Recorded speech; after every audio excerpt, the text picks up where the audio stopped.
So we're going to be showing you a handful of music videos by a band that's been around for a long time, starting with their newest video. Okay, I'm intrigued. Let's do They're it. so suspicious. I don't know who this is. I have no idea what this is. I can tell you I already don't know this band. Wait, is this Linkin Park? I love that the first three people are like convinced they don't know who it is. I like this. This doesn't sound bad. The guy in the striped shirt is so nice. He's my favorite. Music video work well together. The guy in the button-up shirt is so nice. He's my other favorite. It's really simple drum beat in the background, and I'm like, The guy in the Punisher hat is being really rude. I have a love-hate relationship with him because he simultaneously like really like seems like he listens to music passionately and he's like very like invested in music, but also he's so opinionated. Very depressing music video, I can tell. It's not depressing, it's uplifting. I have no idea who this is. This Linkin Park! What the hell was that? Funny thing about this song is when we play it live, all of the live stuff comes out a lot more than in the mix. So like this, when you hear it this way, it's like, yeah, it sounds very like electronic or like pop. And then when you hear it any other way, it's like a lot more rock, which I feel like if they heard that version, they would like recognize it. Okay, seriously, this first video, I have kids and I won't show them this first video. Like, it's just so bad. By the way, it was directed by a guy who did porn, who's a porn director. It's not the same guy? He looks completely different. Chester's hair in this video is so insane. My hair in this video is way worse. this is what I expect from Linkin Park. Not that pop shit that they were popping out. It starts with You go immediately from him like, not that pop shit, and then the very next thing is like our poppiest song. I imagine this is where everybody was like, oh, this is Linkin Park. Wait, this is Linkin Park. Is this Linkin Park? Nice. This is very 2000s with like the cheap graphics that like wouldn't pass now. Oh, don't worry, those cheap graphics didn't pass when we put the video out either. It doesn't even matter. This is honestly a really good song. Thank you. The funny thing is, I am positive that if we put out a song today that sounds like this, people will just been like, oh, yuck, what is that? This, in 2000, is great. This, in 2017, is embarrassing. I feel like Chester's hair has become a caricature of itself. Why were we all so angry in this video? These lyrics are so dramatic, but you don't really notice because it's so loud. Because it's so loud. I think that's my favorite 90s hairstyle is just like the multiple unicorn horns. The girls' comment about because it's so loud is like one of my favorite things. I like this animation that they're doing. Whoa, I actually really like this music video. This is really cool. Maybe we need to do another animated video. This is getting good reviews right now. You could tell, like, as the music videos go on, you could, like, hear the difference and the change in their style. I like that she's picking up on that. That was cool. She appreciated the evolution. Because, I mean, you put these videos in the row next to each other, and it's like this video, or the song for Breaking the Habit at this point doesn't have any heavy guitars in it. Like, it doesn't sound like an alternative rock song. The evolution feels really like smooth and fast when it happens, but in reality, it was like over years.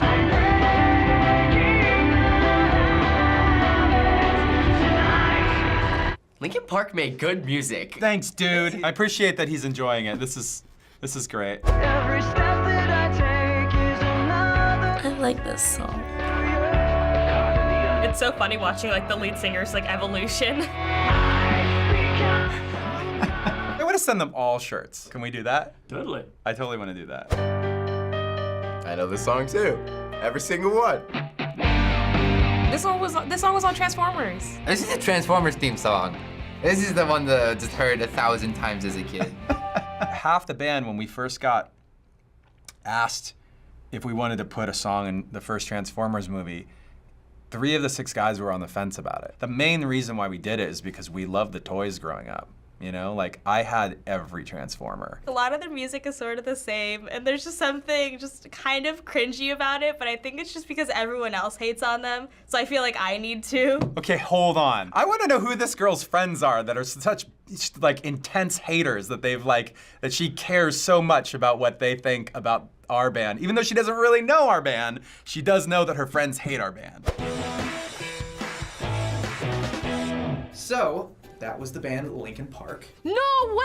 She never figured it out. They have been a massive That's great. Good for them for still making music. They like stuck around, even with all the hate that they get. The first song we played you is their latest single, and there's been a decent amount of backlash from their fans. Some saying that the song sounds too poppy, and that they don't even really scream sing in the song like they used to. Yeah, I agree. Their newest song is sort of like a sellout in a sense, just because it's like, oh, let's do what's trendy now, and let's bring in like a female pop singer, and then we'll make everything more mellow now instead of like 90s angst, because that's not in anymore. The like do what's trendy line is so funny because we make, our albums take like 12 to 18 months to make. Either we've come up before the trend, like we've anticipated it, or we make something that was cool like 18 months ago. Bands evolve, so fans kind of have to like suck it up. There's so many fans of musicians where it's, if they don't do the one thing they're known for in the one category, in the one genre, in the one subgenre, then they hate it.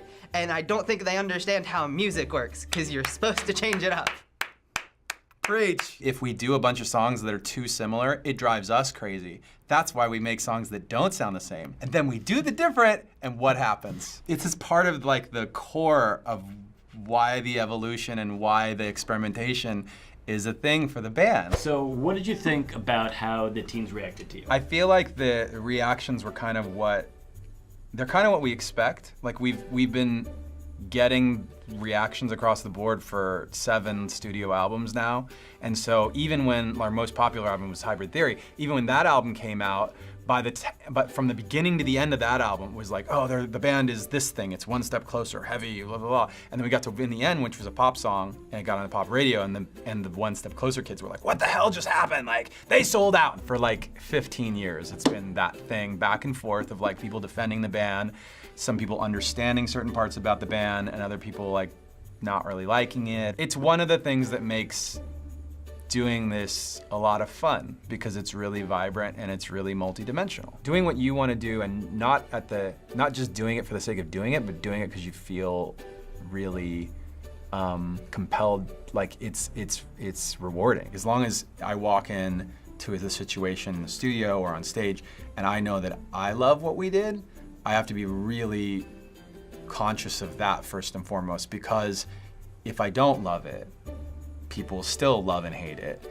And if I don't love it, then I will be really sad. Like I'll be really disappointed in myself. And finally, what do you want to say to the teens who reacted to you? I really enjoyed watching the video of everybody listening to the music. I mean, I don't ever get a chance to like see people reacting to our music that way. It was really fun and special for me to watch people listen to it. And there were so many nice, I mean, I feel like just them rocking out to the songs is like, that on its own was just amazing. Thanks to FBE for making this and for having me, and thanks to everybody who reacted to our music. I hope you do give our new album, One More Light, a fair shot. It's coming out on May 19th.